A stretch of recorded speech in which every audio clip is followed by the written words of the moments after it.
Este programa tem o apoio cultural Copenhagen e Lua Music.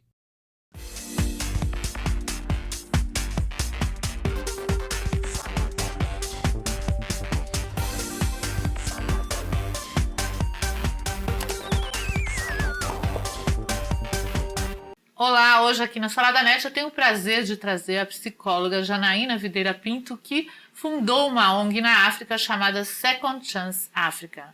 E ela vai contar tudo pra gente sobre o seu projeto, sobre a sua vida e sobre como essa ONG está funcionando na África. Não é, Janaína? É. Muito legal ter você aqui, viu? E Obrigada, estamos Paula. muito curiosos para saber como tudo isso aconteceu e como vem acontecendo, né? Esse trabalho super importante, não é? Tem sido uma aventura muito emocionante, né? Transformando a minha vida mais do que eu imaginei que fosse. Então, eu queria saber como você imaginou o projeto, mas antes de chegar no projeto, eu queria saber quando foi, porque você é psicóloga já formada lá nos Estados Unidos, não é isso? Correto.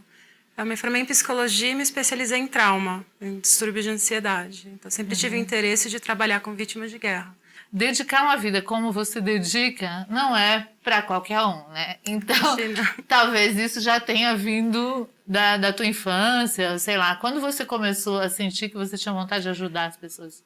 Acho que eu sempre tive, acho que tem um pouco que vem do berço, né? Eu tive uma família maravilhosa, né? Que sempre ensinou bons valores, né? E pensar no próximo.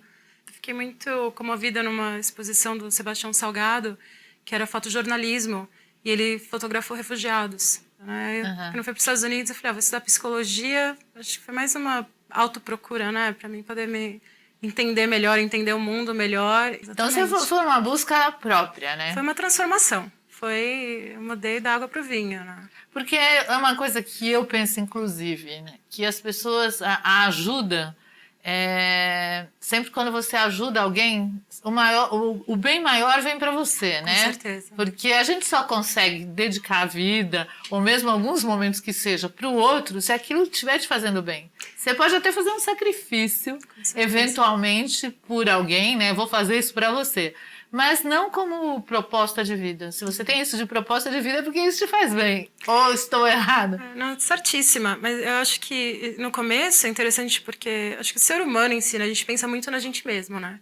E quando você descobre que tem uma solução, né, para essa dor interna que a gente sente que não sabe o que é, e aí você começa a olhar um pouco para fora e ver tanta gente que está sofrendo que também pode ter acesso. Né? Não, e é isso que eu acho assim, quando você está sofrendo, independe do tipo de sofrimento. Então, você vendo o sofrimento das pessoas realmente com necessidades reais na África, né, você entende, qualquer um sabe entender esse sofrimento. Aí você vê uma pessoa que tem tudo e diz que está sofrendo, aí fica um pouco mais difícil das pessoas se solidarizarem com ela, mas o sofrimento pode ser igual, não? Assim, igual nunca é. Eu não, por exemplo, Pode ser intenso também, né? Dor não se compara. Mas eu acho assim, a minha paixão pelo projeto que eu faço na África hoje vem ponto que não existe ajuda psicológica para eles lá. Nossa ONG é a única que oferece trabalho de saúde mental para eles. Bom, e é causa de tudo, né? Causa de violência, mesmo aqui no Brasil. Eu acho que essas pessoas que saem, matam, assaltam, se elas tivessem, antes de seguir para isso, tido um atendimento, talvez isso não estivesse acontecendo, né? Com certeza, absolutamente. Eu acho assim que a gente não pode justificar também problemas de saúde mental com escolhas na vida da pessoa. Tem gente que escolhe fazer coisa ruim. Então, por exemplo, na África a gente trabalha com a reabilitação de crianças soldados. Só que a guerra durou de 89 a 2003, uns 14 mas anos. assim, eu queria primeiro entender o que foi essa guerra, porque é uma coisa pouco conhecida, né? Muito pouco conhecida. A Libéria é um país muito pequeno na África Ocidental. Muita gente nem sabe que existe. Nem eu sabia que existia. Quando eu cheguei lá, eu não sabia o que estava acontecendo.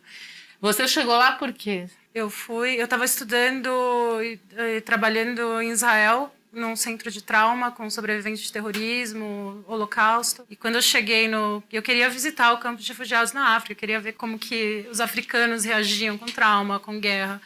E eu cheguei lá, eu fiquei espantada, porque... Mas existia muita diferença da África e Israel, por exemplo? A diferença entre um e outro é que na África não tinha tratamento. Em Israel tinha. E foi uma coisa que me mexeu muito comigo, porque eu queria muito trabalhar em Israel. Falei, para que eu vou ficar em Israel? Eles têm tanto médico, tanto psicólogo, eles têm um dos melhores sistemas de tratamento de trauma do mundo. É incrível o projeto que eles têm lá no governo. A partir dessa visita que você fez, você começou a achar que você poderia ser mais necessária na África do que em Israel? Não foi nem com essa intenção, porque eu cheguei no campo de refugiados com o plano de ficar lá um mês, só para conhecer, né, fazer um voluntário, alguma coisa. E eu fiquei abismada, porque eu nunca vi tanta gente traumatizada na minha vida. E tanta falta de atendimento, talvez. E não tinha nada. Então eu resolvi... E como é que essas pessoas viviam e ficavam ali? Alguns refugiados tinham chegado lá 10 anos atrás, 15 anos atrás. Outros chegaram no mês passado, né? Então tinha quase 40 mil refugiados, né? Um campo muito grande. Então, pessoas que estavam lá há mais de 10 anos já tinham um tijolinho com uma casinha. Parecia uma favela, assim, muito... uma das piores favelas que você pode imaginar, assim, né? Mas uma favela Você não grandona. teve medo? Nem um pouco. Mas era uma situação...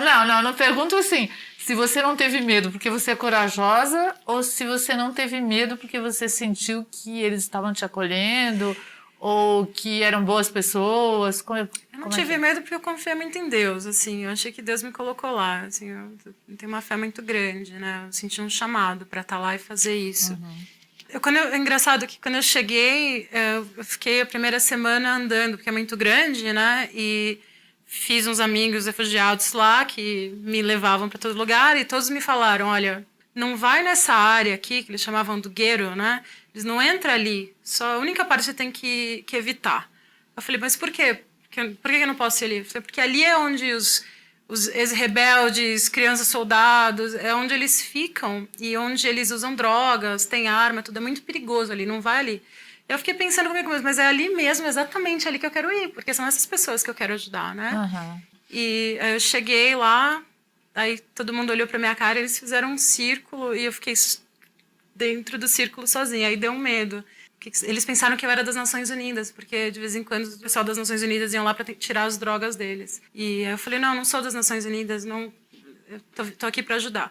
Eu falei para eles, não, eu vou fazer uma palestra sobre trauma, eu vim para convidar vocês, queria que vocês viessem. Mas o que é isso? Né? Eles ficaram perguntando, e aí eu comecei a falar sobre sintomas de trauma. Quando eu comecei a falar, eles sentaram em volta. Continuaram falando, porque eles achavam que eu era um tipo de alguma bruxa, alguma coisa assim, porque eles não entendiam como é que eu sabia os sintomas que eles tinham se eu não passei pela guerra como eles passaram. Aí no dia da palestra todos eles vieram. E eles são muito discriminados pela comunidade. Então quando eles entraram, já avisaram você que era perigoso. Então quando eles entraram, todo mundo olhou para trás, né? E ficaram meio espantados, mas eu tentei, né, fazer eles se sentirem bem-vindos. Que no começo vieram 50, depois vieram 200, depois vieram 300 e eles iam se interessando em assistir? Como é que é? Um ia contando pro outro? Porque ninguém nunca falou com eles sobre trauma, né? E então eles ficaram, né, abismados, começram a falar um pro outro, que falou pro outro, começaram e toda a cidade era traumatizada, vamos dizer assim. Completamente. E então começou a crescer muito. E nisso, meu plano ainda era ficar só um mês lá, fazer essas palestras, tentar ajudar eles. Eu introduzi assim, umas técnicas de psicologia para ajudá-los. Por exemplo, como é que você para um pesadelo, se você tem um pesadelo da guerra? Como é que para um pesadelo? Tem uma das técnicas é você imaginar um fim bom para o teu pesadelo antes de você ir dormir. Tá, porque isso é reincidente, a pessoa sonha com aquilo, porque tem muitas pessoas mesmo sem a guerra aqui, né, vivendo no dia a dia normal, que tem pesadelos recorrentes. Então, a pessoa já sabendo que ela pode sonhar, ela trabalha isso antes de dormir? Antes de dormir. Você planeia, você imagina, né, um fim bom para o teu pesadelo. Interessante. Várias técnicas, né? E você começou a ensinar para eles como lidar com aquilo, porque você teve um retorno individual, eles começaram a querer consultas. Começaram. Aí eu peguei 17 casos individuais de trauma. Mas como é que você escolheu esses 17, por exemplo? Porque imagino que nessa altura... Os piores. Mas eles contavam e você falava, você era obrigada a selecionar, porque imagino que todo mundo queria passar com eu não tinha mais, eu não tinha como, né? E aí o que aconteceu, eu Falei, vou ficar um mês lá, fazer esse trabalho, voltar para minha vida, né? Terminar meu mestrado, arrumar um emprego, casar, ter filho. Então, tua vida que era em Massachusetts? Em Boston. Em Boston. E aí o que aconteceu, o pessoal começou a chamar muita atenção o que eu estava fazendo, porque centenas de refugiados estavam vindo. Eu chamei a atenção das Nações Unidas, que trabalhavam no campo.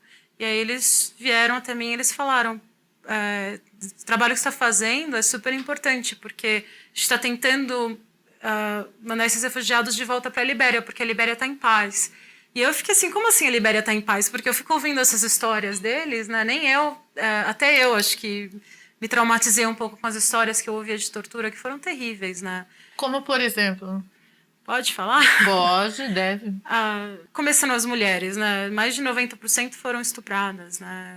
O abuso sexual elas era uma forma... ou era uma coisa constante na vida delas? Elas eram violentadas Elas eram violentadas pelo menos uma vez, né? Eu nunca conheci uma liberiana que não passou por isso. Mas fica muito... E aí os grupos rebeldes, né, eles eram muito violentos, porque por trás da guerra o objetivo não era só matar as pessoas. Na Libéria, não. O objetivo não era eliminar as pessoas. O objetivo era aquela tortura psicológica das pessoas. Então, por exemplo, eles torturavam familiares um na frente do outro, depois faziam... um dos membros da família beber o sangue do outro. Com que intenção? Tortura psicológica. E aí, ou fazer a mãe ter relação sexual com o filho. Fazer. Mas isso na frente, assim, numa praça única e pública, exclusivamente por maldade? Por maldade. Mas eu vejo assim, a intenção dos líderes, né? Quem está por cima disso? Quem que criou um campo de concentração para fazer lavagem cerebral nessas crianças, para dar uma arma, para dar cocaína para as crianças? Acho que, né, o problema está mais em cima, né? Acho que a gente julga muito, né, as pessoas. Então, mas isso sabem. é sempre um retorno a uma coisa como o Holocausto, como o nazismo, né? Está sempre retornando, estão sempre aparecendo pessoas assim para... É um mundo corrupto, né? É triste você ver. Eu acho que o ser humano tem a mesma capacidade da bondade como da maldade, né? A gente tem uma escolha a fazer na vida, né? Então, infelizmente, o dinheiro, o poder, né, leva as pessoas à loucura, né? E como é que foi esse passo depois desse um mês? Você tinha que voltar para a tua vida normal, que também era aquela vida de estudar e querer casar, ter filho, como qualquer pessoa normal. Quando as Nações Unidas chegaram, eles falaram, a gente precisa de ajuda, a gente precisa mandar esses refugiados para a Libéria, só que eles não vão de jeito nenhum, porque eles têm medo. Por que você não abre um projeto? Por que você não abre uma ONG? Aí, em uma semana, me deram toda a papelada oficial do governo de Gana e eu voltei para casa com uma ONG na mão. Não sabia por onde começar. Aí foi um aprendizado, né? Tive que aprender uma outra carreira, né? Como é que administra uma ONG, como começa tudo. Isso você fez lá, estando nos Estados Unidos? Com os Estados Unidos. E aí, no ano seguinte, eu voltei. E aí, nesse ano, antes de eu ir embora, naquele mês, eu treinei alguns liberianos que frequentaram bastante das minhas palestras para continuarem fazendo as palestras por um ano enquanto eu estava longe. E quem eram essas pessoas que estavam dando as palestras no teu lugar aí por um ano? Que qualificação eles tinham? Nenhuma. Seres humanos incríveis, com histórias fascinantes de vida, sobreviventes. Pessoas que superaram traumas. Que superaram. E deles, eu tinha treinado uns 15. Quando eu voltei em 2009, eu contratei 3 deles e tirei eles do campo de refugiados, coloquei no avião, vamos para a Libéria.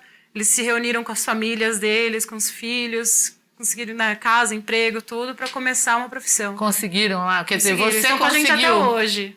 Não, eles vem deles, né?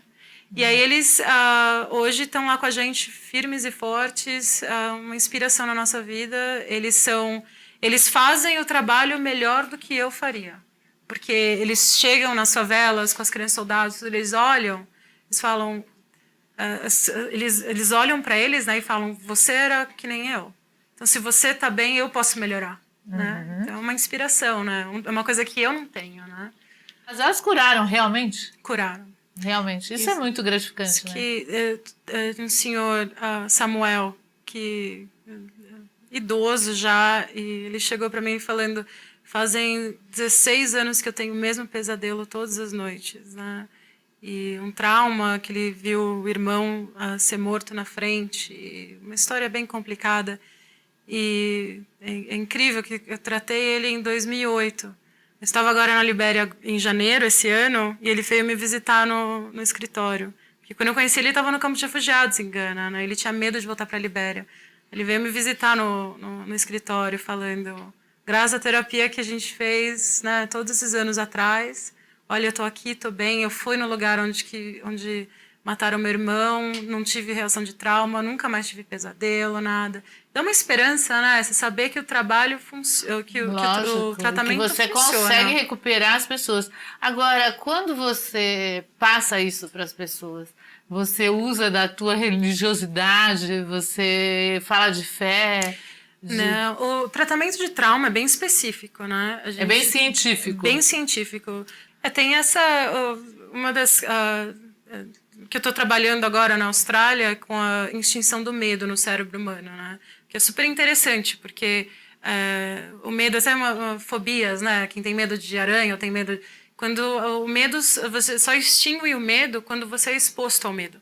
Uhum. Tem que ser aos poucos, né? É um processo que você vai introduzindo aos poucos. Então, se você tem medo de cobra, vou te mostrar uma foto de uma cobra, depois eu vou te mostrar uma cobra de brinquedo, depois de 2 semanas eu vou te levar num lugar que tem uma cobra dentro de um vidro, depois de 3 meses você segura uma cobra, mas eu não posso te jogar uma cobra... Né? Uhum. E o que te move todo dia? Levantar e, com todo o amor do mundo, se dedicar a essas pessoas? Deus. Para mim é isso. Eu acho que todo mundo tem um chamado no mundo, né? Eu acho que dependente da sua crença, né? Eu acho que as pessoas têm dons diferentes, né? E o que te frustra, te deixa triste no meio desse processo todo? O mais difícil é você conseguir a ajuda das pessoas, né? Porque as pessoas estão vivendo a vida delas confortáveis, fazendo o que elas estão fazendo. Aí você chegar lá e falar, olha, não sei quantos mil refugiados sofrendo com isso e aquilo, você precisa fazer alguma coisa, precisa me ajudar para ajudar eles. Né? As pessoas olham para você e falam, por quê? Embora eu acredite que, como ser humano, a gente tem uma responsabilidade de ser... acho que é uma responsabilidade humanitária de viver nesse mundo, né? Mas... É porque tudo que a gente faz, absolutamente tudo que você faz, você sempre precisa de alguém. Precisa, né? Para tudo. Então, não existe nada que o ser humano faça que ele não precise de alguém para qualquer coisa. Para comer, ele precisa de alguém precisa ter plantado.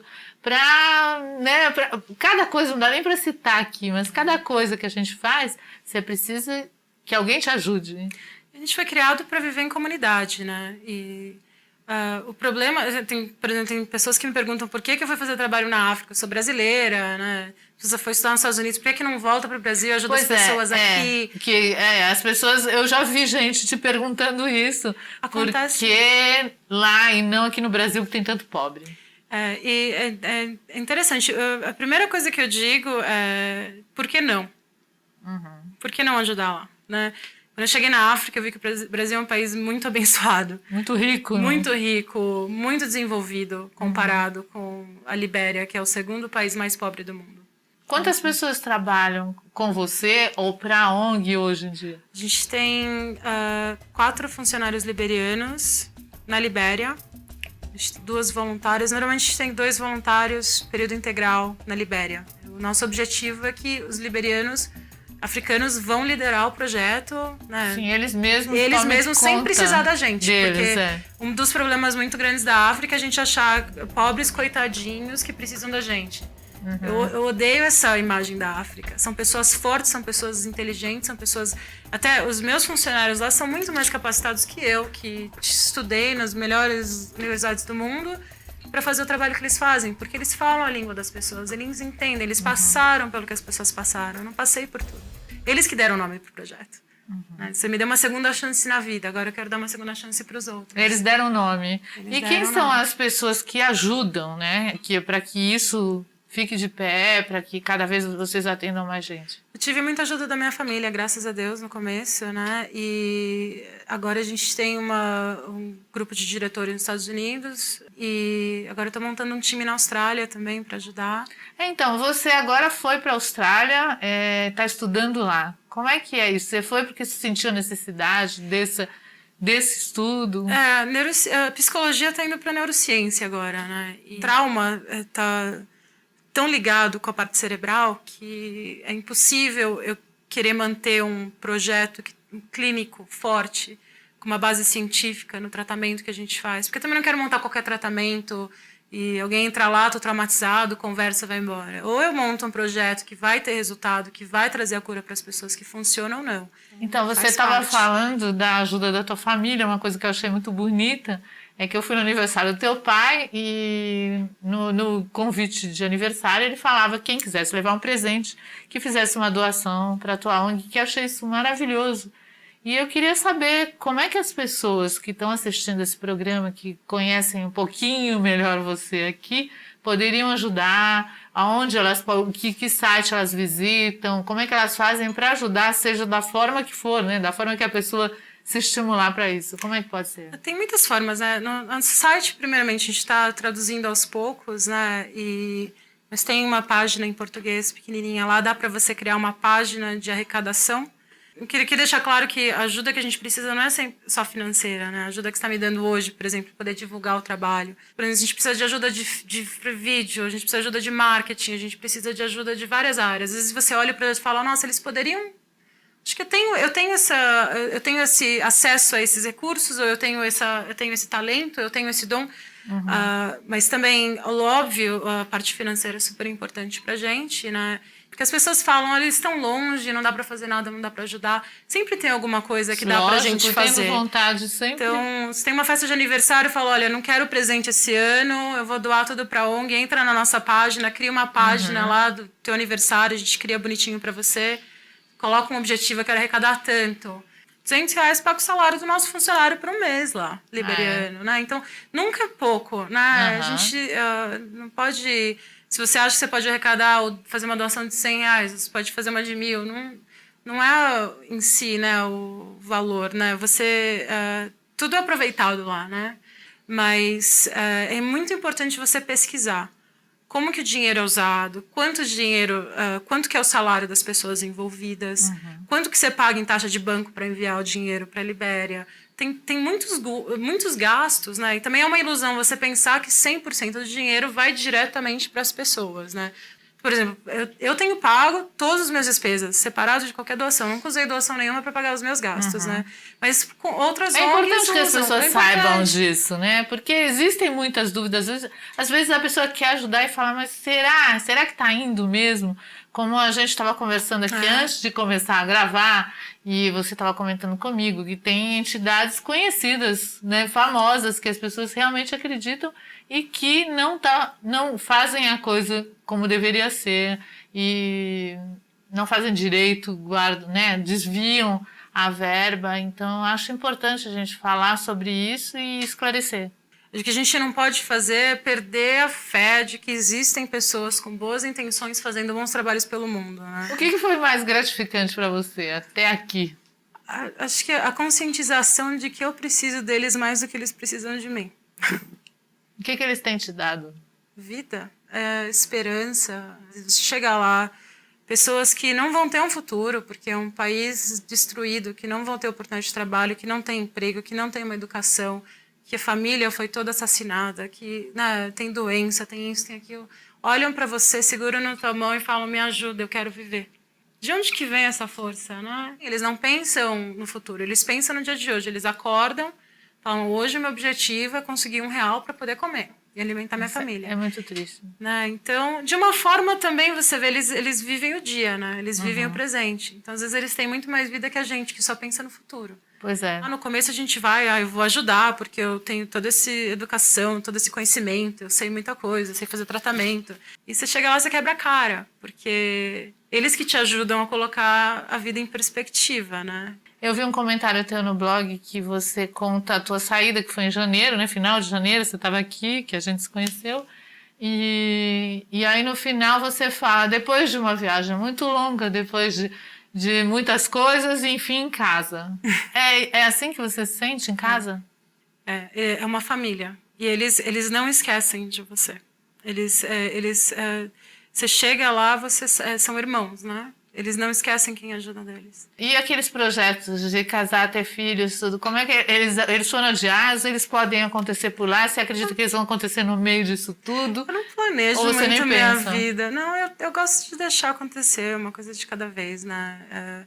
Porque, por exemplo, esse projeto da Libéria, se eu tivesse minha vida planejada ano a ano, mês a mês, jamais teria feito isso. Hoje a gente ajuda cerca de 500 sobreviventes de guerra por ano. Quantas pessoas já foram ajudadas? Fazem 4 anos já, né? Qual é o sonho teu com eles, ou teu de vida, se você pudesse escolher hoje? Que minha profissão não precisasse existir, né? Esse é meu Aí sonho. você vai fazer o quê? Eu ia vender suco, eu ia lavar, não sei. Eu não gosto do meu trabalho. Eu não gosto da minha profissão, porque é um mundo muito triste você ter que sentar com Ela as só pessoas. existe porque as pessoas têm problemas, né? É triste, né? Mas é um sonho meio... É uma ilusão, né? Porque é um mundo muito complicado. O trauma vai sempre existir. Então, despertar essa solidariedade no coração das pessoas, ver as pessoas mais preocupadas. Precisa ir para a África, né? Olha para o teu vizinho, né? Você vê um mundo mais solidário, um mundo mais unido. A gente está perdendo muito essa habilidade de acreditar num mundo melhor, essa habilidade de acreditar no nosso próprio poder, de poder fazer um bem, de deixar uma contribuição boa no mundo, né? O que eu fiz foi pouco. Eu gostaria de acreditar que outras pessoas fariam o mesmo que eu fiz, né? Então, não é uma coisa difícil, né? O difícil é... Depende para quem, né? Depende do quanto cada um dá o que tem.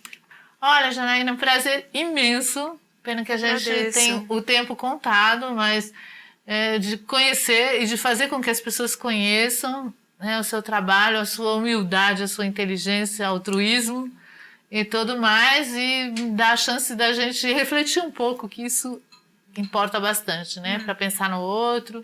E parabéns mesmo pelo seu trabalho. Obrigada. Eu que agradeço essa oportunidade de estar aqui, pela sua generosidade de ajudar a espalhar a história, né? Imagina, isso é um prazer para mim, viu? É um prazer mesmo mostrar um trabalho tão bom assim, e eu espero que quem está nos ouvindo do outro lado pense em alguma forma de contribuir também, né? Ou para sua ONG, ou para, quem sabe, para o vizinho que está aí do lado. Exatamente. Que já é uma grande contribuição. Agora eu tenho um presente para você da Copenhague. Ai, obrigada. Que está aqui, copenhagen.com.br, chocolates deliciosos, né? É para comer no avião já. Já está de volta, né? Já estou indo embora de relâmpago novo. ao país. E para você que está aí, que está morrendo de vontade, entra no site, escolhe lá as suas preferências. Obrigada. E corre para uma loja. Obrigada. Obrigada, viu? Um beijão para você. Obrigada. E muito sucesso nessa empreitada e na tua vida lá. E um beijão para você aí. Até semana que vem. Este programa tem o apoio cultural Copenhagen e Lua Music.